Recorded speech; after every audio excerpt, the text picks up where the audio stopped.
later. Ano? Wala kang talent? Eh, ang galing mo kayang mangialam.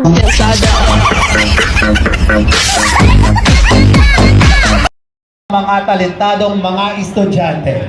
Next in line, our next performers. The Signal Village National High School D-Squad and Heralds. And let me introduce them first.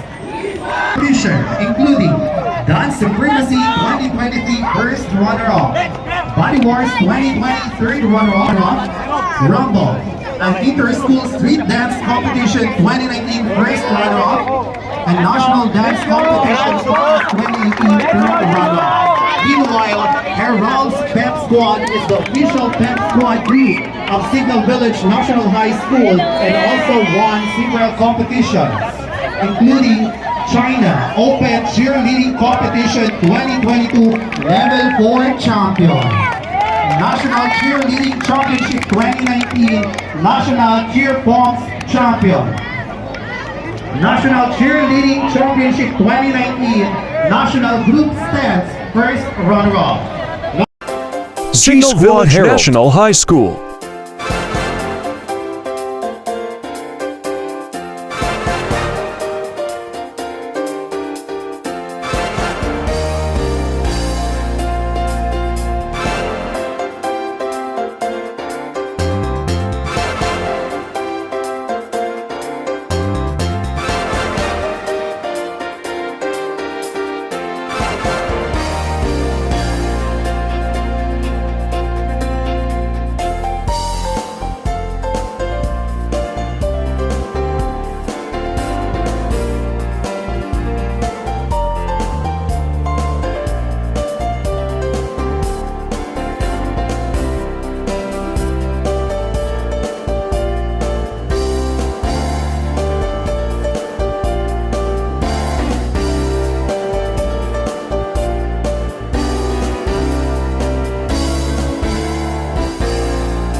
mahirang magmahal. Abahoy. Mas mahirap magpapayat.